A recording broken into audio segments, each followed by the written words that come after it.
ఓం శ్రీ గురుచరణకమలేభ్యో నమః.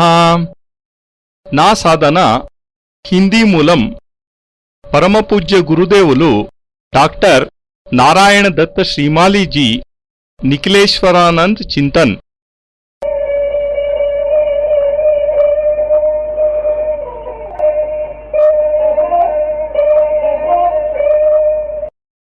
అనువాద ప్రేరకులు పూజ్య గురుదేవులు శ్రీ అనిల్ కుమార్ జోషిజీ. అనువాదం పణిహారం వల్లభాచార్య. ప్రచురణ నిఖిల్ చేతనా కేంద్రం, పులిమామిడి, మహేశ్వరం మండలం, తెలంగాణ.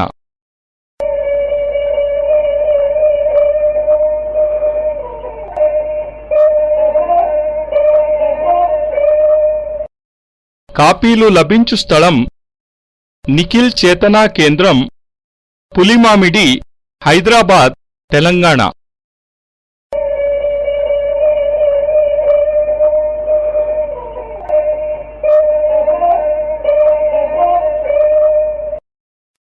ఓం శ్రీ గురుచరణకమలేభ్యో నమః. ముందు మాట.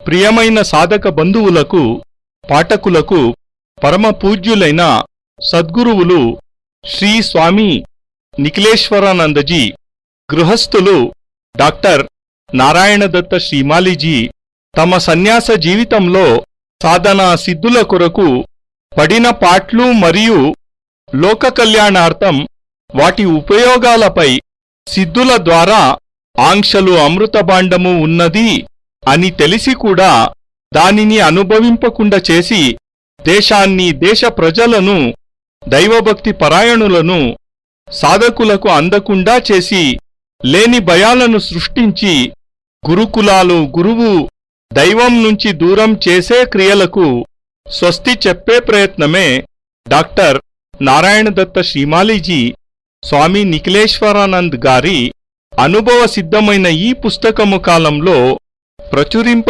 చేయబడినది మొట్టమొదటి పుస్తకం గురువుగారు నిర్వహించినారు. ఈ విధముగా గురువుగారు తెలుగు ప్రజలకు పరిచయమైనారు.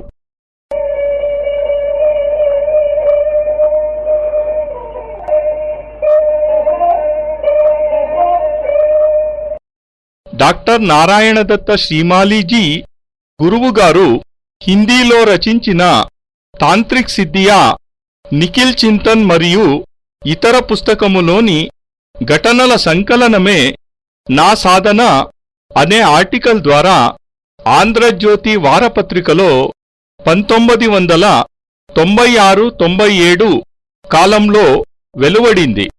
సాధకులు చాలా రుచిగా దీనిని చదివారు.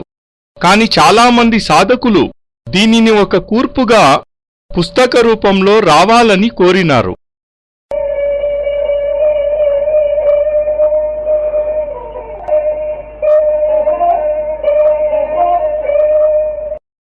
తెలుగు అనువాదకులు శ్రీ పణిహారం వల్లభాచార్య యొక్క ఈ కృతి తెలుగు ప్రజానీకానికి మొట్టమొదటి గురువుగారు స్వామి శ్రీ నిఖిలేశ్వరానందజీ డాక్టర్ నారాయణదత్త శ్రీమాలీజీ పరిచయం చేసిన ఆధ్యాత్మిక సాధన కృతి అని చెప్పడంలో అతిశయోక్తి లేదు.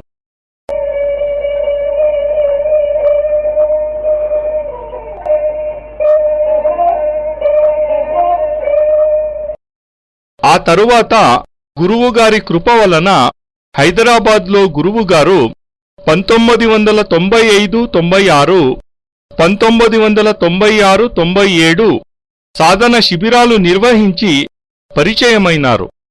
అప్పుడు శ్రీ పణిహారం వల్లభాచార్య గారితో లక్ష్మీ సాధన మరియు భౌతిక సాధన సిద్ధులు అనే పుస్తకం అనువదింపచేసి గురువుగారి ద్వారా 1997 గురుపూర్ణిమ కార్యక్రమంలో తెలుగు పాఠకుల కొరకు విడుదల చేయించినారు.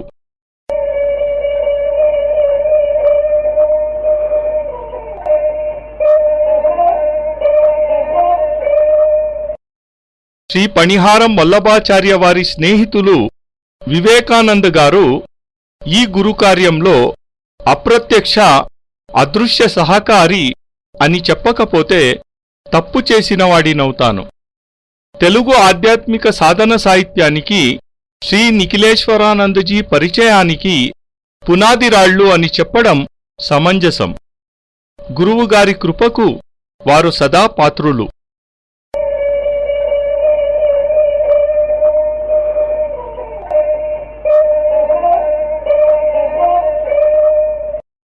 ఈ నా సాధన పుస్తక సాధన జగత్తులో విహరించి తెలుగు సాధకులకు సరియైన మార్గదర్శనాన్నిస్తుందని భావిస్తూ డాక్టర్ అనిల్ కుమార్ జోషి.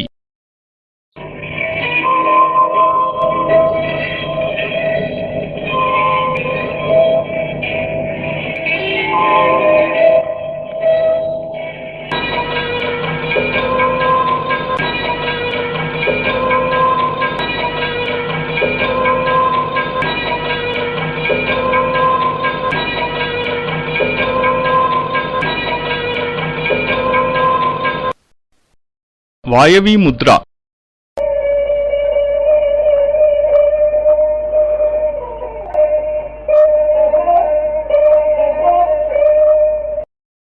మధుసూదన్ బాబా దగ్గర నుంచి బయలుదేరి తిరుగుతూ అబూ చేరుకున్నాను. ఇప్పటివరకు నేను గుజరాత్, రాజస్థాన్ ప్రాంతాలలోనే తిరుగుతున్నాను. అబూలోనివేవీ నన్ను ఆకర్షించలేదు. గోముఖ్ నుంచి కిందికి దిగి వశిష్ఠాశ్రమాన్ని చేరుకున్నాను. అక్కడున్న సాధువులు ఇంకా కిందికి పోవటం ప్రమాదకరమని చెప్పారు.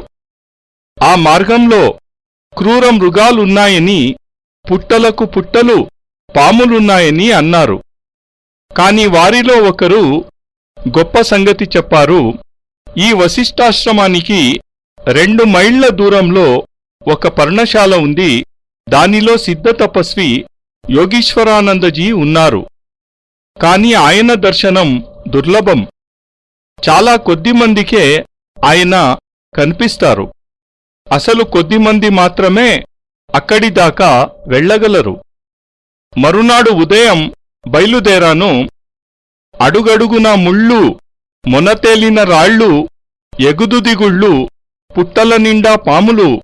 ఆ నిర్జన మార్గంలో ఎంతో దృఢసంకల్పం, బెదురులేని గుండె ఉంటే తప్ప ఎవరూ అడుగు కదపలేరు. అది ప్రాణాల మీదుకు తెచ్చే దోవ. భగవంతుని దయవల్ల నేను 11 గంటలకల్లా ఆ పర్ణశాలకు చేరాను. కాళ్లకు చెప్పులు ఉన్నా పాదాలు రక్తసిక్తమైపోయాయి. పర్ణశాల పరిసరాలలో ఎవరూ కనిపించలేదు. తలుపు వేసి ఉంది. ఆ తలుపులు తెరవాలా వద్దా అని కొన్ని క్షణాలు సంశయంలో పడి చివరకు చెప్పులు విడిచి తలుపు తెరిచాను. ఆ కుటీరం లోపల కూడా ఎవరూ లేరు. అటూ ఇటూ కుటీరం నలువైపులా కలేజూశాను. ఎవరూ కనిపించలేదు. అప్పుడు కొద్ది క్షణాలకు కుటీరంలో నుంచి హుంకారం వినిపించింది. కుటీరంలో ఒక మూల మెల్లమెల్లగా ఒక పురుషాకృతి రూపు ధరించటం మొదలైంది. సన్నని మంచు తెరల మొదలైన ఆకారం క్రమంగా పూర్ణ పురుషాకృతి ధరించింది. గాలిలో నుంచి ఆయన రూపుదిద్దుకున్నారు. ఆయనే స్వామి యోగీశ్వరానందజీ. అది ఆయన నాకు ప్రసాదించిన ప్రథమ దర్శనం.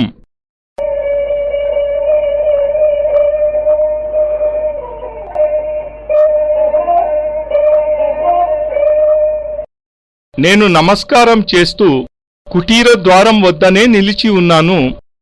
ఆయన ఏకాగ్రంగా నన్నే చూస్తున్నారు. ఆయన చూపులో రెప్పపాటు లేదు. ఆయన చూపు తీక్షణంగా ఉంది. ఆ తరువాత నెల రోజులు ఆయన దగ్గర ఉండే అదృష్టం కలిగింది. ఆ సమయంలో ఆయన వయస్సు 180 సంవత్సరాలని తెలిసింది. రెప్పపాటు లేకుండా ఒకే బిందువుపై గంటల కొద్దీ ఆయన చూపు నిలపగలిగేవారు. ఆయన వేదదృష్టి కూడా అసమానమైనదే. కూచున్న చోటు నుంచి 2-3 ఫర్లాంగుల దూరంలోని చెట్టుని, దానిపై పాకే చీమను కూడా ఆయన చూడగలిగేవారు. స్వామి యోగీశ్వరానందజీ రోజులో చాలా భాగం అదృశ్యంగానే ఉండేవారు. నాతో మాట్లాడుతూనే గాలిలో అగరు ధూపంలా కరగిపోయి అదృశ్యమైపోయేవారు. ఆ అదృశ్యావస్థలోనే నాతో సంభాషిస్తూ ఉండేవారు. ఆయన ఇష్టదైవం ఒక సాలగ్రామం. అతి సూక్ష్మమైన ఆ నల్లని సాలగ్రామమూర్తిని ఆయన తన కుడికంటి కొసలో ఉంచుకునేవారు. ఆయనతో గడిపిన నెల రోజులలో నాపై పితృవాత్సల్యాన్ని వర్షించారు. ఎన్నో విషయాలపై మా మధ్య చర్చ జరిగేది. ధ్యానం, జపం, తపస్సు వంటి వాటి గురించి వివరంగా చెప్పారు. ధ్యానాన్ని ప్రారంభించే సమయంలో ఇష్టదైవం యొక్క మూర్తిని ఎదుట ఉంచుకునే ధ్యానం చేయాలని ఆయన చెప్పారు. ఇష్టదేవత దర్శనం అయినప్పుడే నిజమైన ధ్యానం సంభవమని ఆయన అన్నారు. సరి అయిన రూపంలో దర్శనం కానంత వరకు నిజమైన ధ్యానం ఎలా సాధ్యమవుతుంది? ధ్యానం అనేది కనిపించే వస్తువుపైనే సాధ్యమవుతుంది. కల్పిత ధ్యానం పూర్ణ ధ్యానం కాజాలదు. అప్పుడప్పుడు తన కంటి కొస నుంచి సాలగ్రామాన్ని తీసి దోసిట ఉంచుకుని తదేకంగా దానిపై దృష్టి కేంద్రీకరించి ఉండిపోయేవారు. దానితో ఏ మౌన సంభాషణలు సాగించేవారో.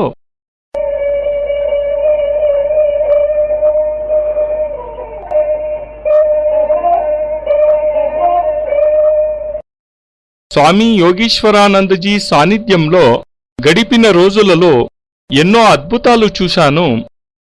ఆయన దగ్గర ఎర్రని వస్త్రంతో చేసిన ఒక జోలె ఉండేది.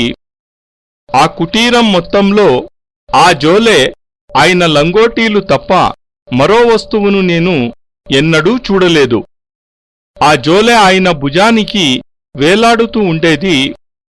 1 అడుగు పొదుపు, 1 అడుగు వెడల్పు ఉన్న ఆ జోలె నిజానికి జోలె కాదు, అక్షయపాత్ర. ఎప్పటికప్పుడు అవసరమైనవన్నీ ఆయన దానిలో నుంచి తీస్తూ ఉండేవారు. పగలు రాత్రి భోజన సమయంలో అప్పడాలతో సహా రకరకాల రుచికరమైన ఆహార పదార్థాలు ఆయన ఆ జోలె నుంచి తీసేవారు. స్నానం చేయడానికి చెంబు కూడా దానిలో నుంచే తీస్తుండేవారు. ఒకసారి ఆయన చూపు నా చిరిగిపోయిన దోవతి మీద పడింది.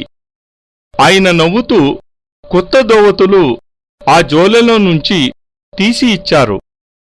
నిజానికి అందులో అంత పెద్ద చెంబు కాని 2 దోవతులు కాని పట్టవు. ఒకసారి డైరీలో ఏదో రాసుకుంటూ ఉంటే నా పెన్ను విరిగిపోయింది. అది చూసి ఆయన ఒక అందమైన తళతళ మెరిసిపోయే కలాన్ని ఆ జోలెలో నుంచి తీసి ఇచ్చారు. ఇప్పటికీ అది నా దగ్గర ఆయన గుర్తుగా ఉంది.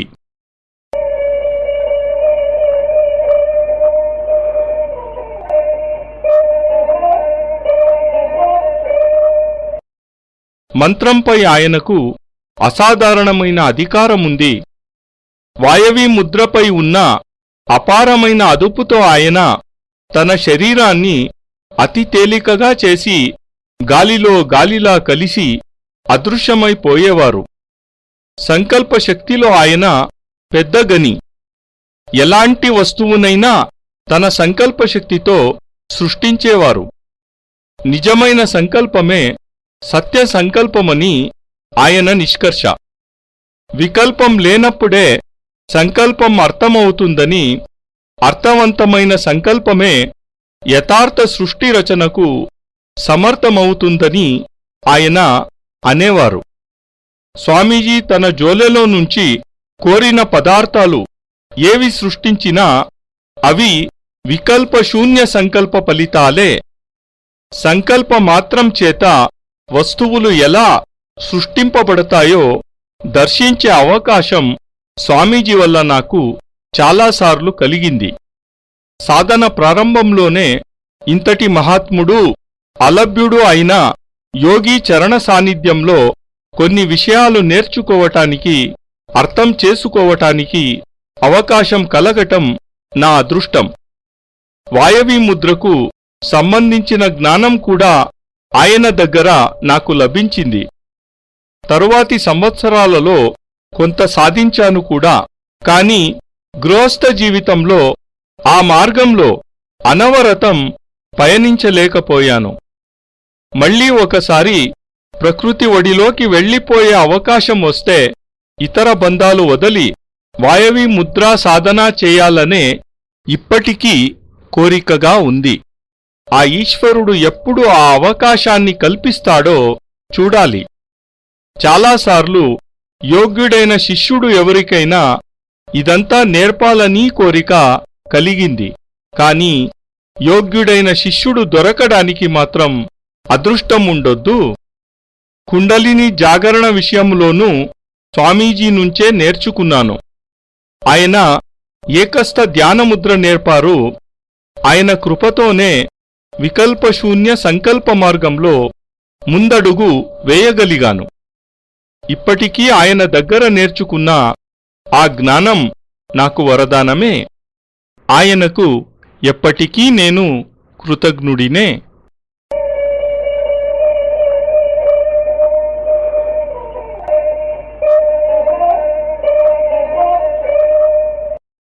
దాదాపు నెల రోజుల తర్వాత ఆయన, నారాయణ్, ఇక వెళ్ళిపో అన్నారు.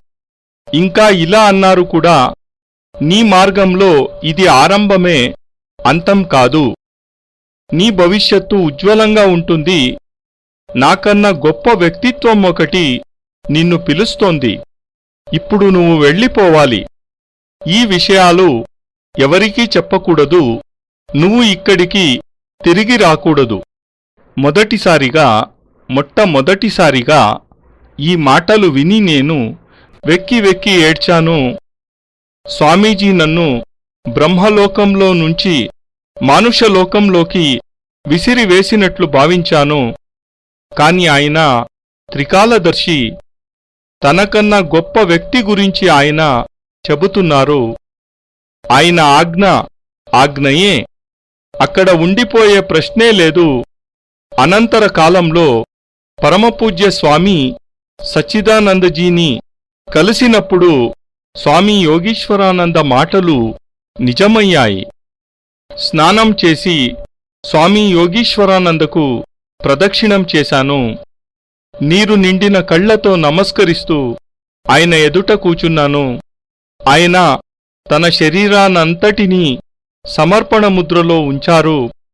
కుడిచేయి నా తలపై ఉంచారు. ఆయన నేత్రాలు నిర్నిమేషంగా ఉన్నాయి. ఆయన తేజస్సు నా కళ్ల ద్వారా హృదయంలోకి అవతరిస్తోంది. ఆయన తన జోలెలో నుంచి అందమైన సాలగ్రామాన్ని తీసి నాకు ప్రసాదించారు. అంతే, అంతర్ధానం అయిపోయారు. ఆ క్షణాలలో ఆయన ఏమీ మాట్లాడలేదు. నేను ఏమీ మాట్లాడలేకపోయాను. కాని ఆ మౌన సంభాషణలో ఆయన చెప్పవలసినదంతా చెప్పేశారు.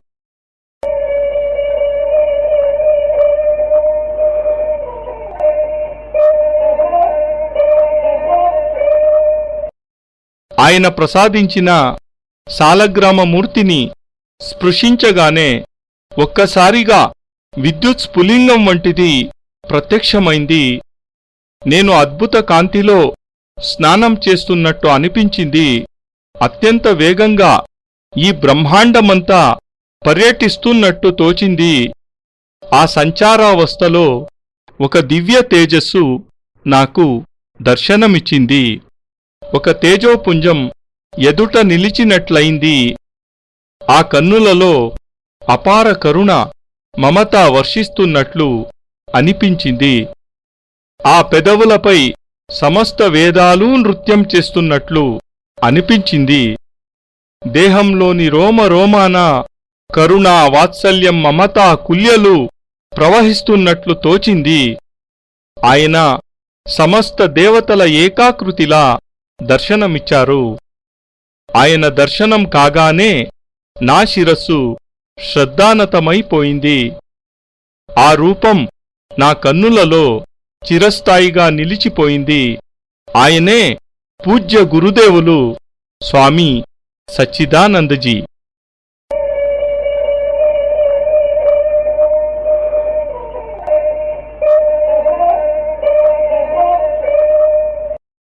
ఐదేళ్ల తరువాత స్వామి యోగీశ్వరానంద అనుక్షణం స్వప్నంలో కూడా నన్ను పిలుస్తున్నట్లు అనిపించేది. ఒకరోజు ఉదయం అబూ వెడదామని తయారయ్యాను. రైలు వెళ్ళిపోయింది. సాయంకాలానికి అబూ చేరుకున్నాను. రాత్రికి రాత్రే యాత్ర ప్రారంభించాను. రాత్రి 1 గంట ప్రాంతాలకు స్వామీజీ ఉన్న చోటుకి చేరాను. కుటీరం వెలుపల ఒక్కరు పడుకుని ఉన్నారు. నేను వెళ్లేసరికి తల తిప్పకుండానే వచ్చావా అన్నారు. వచ్చాను అన్నాను. ప్రభుపాద కూడా వస్తూ ఉండి ఉంటాడు అన్నారు. ప్రభుపాద ఎవరని అడగలేకపోయాను. అప్పుడు కాషాయ వస్త్రాలు ధరించిన 32 తేజోవంతుడైన యువకుడు వస్తూ కనిపించాడు. అతడు వస్తూనే స్వామీజీ పాదాలకు నమస్కరించాడు. ఆయన మాట్లాడలేదు. ఆ యువకుడు ఆయన పాదాల వద్ద పద్మాసనంలో కూచున్నాడు. నేను అతడి దగ్గర కూచున్నాను. నేను అతడిని గుర్తుపట్టలేకపోయాను. అతడికి నేను ఎవరో తెలిసినట్లే ఉంది. నారాయణ్ అని ప్రశ్నించాడు. అవును అన్నాను. స్వామీజీ సమాధి భగ్నమైంది. ఆయన దేహత్యాగానికి సిద్ధమవుతున్నారు. మీరిద్దరూ నా చెరోవైపు కూచోండి అన్నారు. నేను కుడివైపున కూచున్నాను. అప్పుడు ఆయన ఇలా అన్నారు. 4 రోజుల నుండి సంఘర్షణ పడుతున్నాను. నా ప్రాణాలు నన్ను విడవటం లేదు. ఇక ఇప్పుడు ఈ జర్జర దేహాన్ని విడవదలుచుకున్నాను. ఇప్పుడు అంతర్దృష్టి జ్ఞానమైన గుహ్యినీ విద్యను మీ ఇద్దరికీ ప్రసాదించాలనుకుంటున్నాను. ఆ జ్ఞానాన్ని ఎవరూ కూడా తీసుకుని పోలేరు అన్నారు.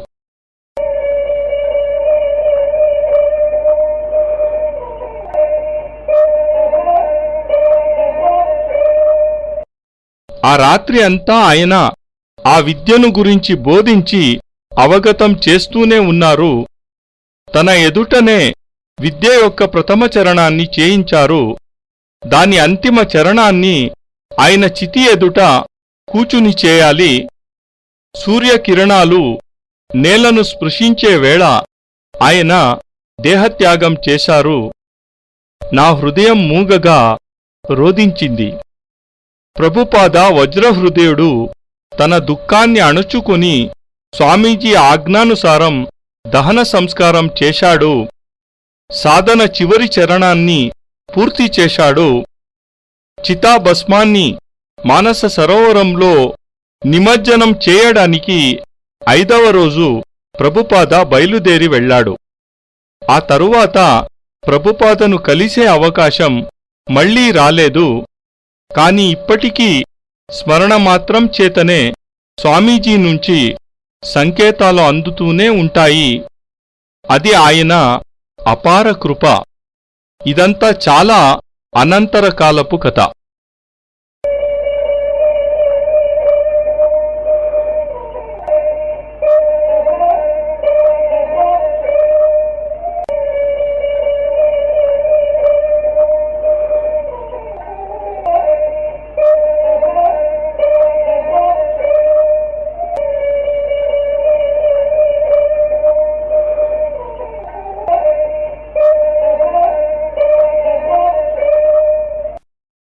నారాయణోత్వం నిఖిలేశ్వరోత్వం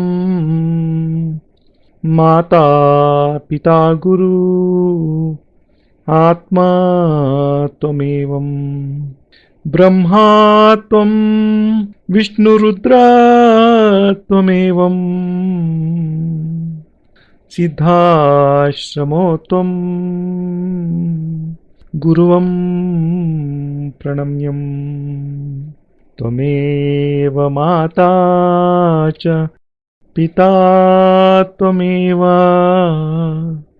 ತ್ವಮೇವ ಬಂಧುಶ್ಚ ಸಖಾ ತ್ವಮೇವ ತ್ವಮೇವ ವಿದ್ಯಾ ದ್ರವಿಣಂ ತ್ವಮೇವ ತ್ವಮೇವ ಸರ್ವಂ ಮಮ ದೇವ ದೇವಾ.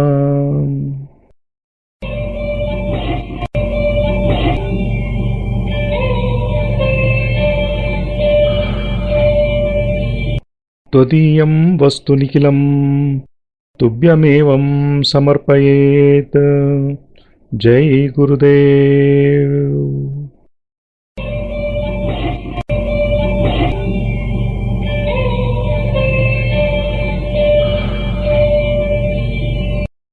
ಪರಮಪೂಜ್ಯ ಗುರುದೇವ್ ಯೋಗಿರಾಜ್ ಸ್ವಾಮಿ ನಿಖಿಲೇಶ್ವರಾನಂದಜಿ ಮಹಾರಾಜರ ಪವಿತ್ರತಮ ದಿವ್ಯ ಚರಣಾರವಿಂದಗಳಲ್ಲಿ ಸಪ್ರೇಮಪೂರ್ವಕ ಸಮರ್ಪಣೆ ಈ ಭಾವಾನುವಾದ. ಅತ್ಯಂತ ಕೃತಜ್ಞತಾಪೂರ್ವಕವಾಗಿ ಗುರೂಜಿ ನಿಖಿಲ್ ಸಚ್ಚಿದಾನಂದ.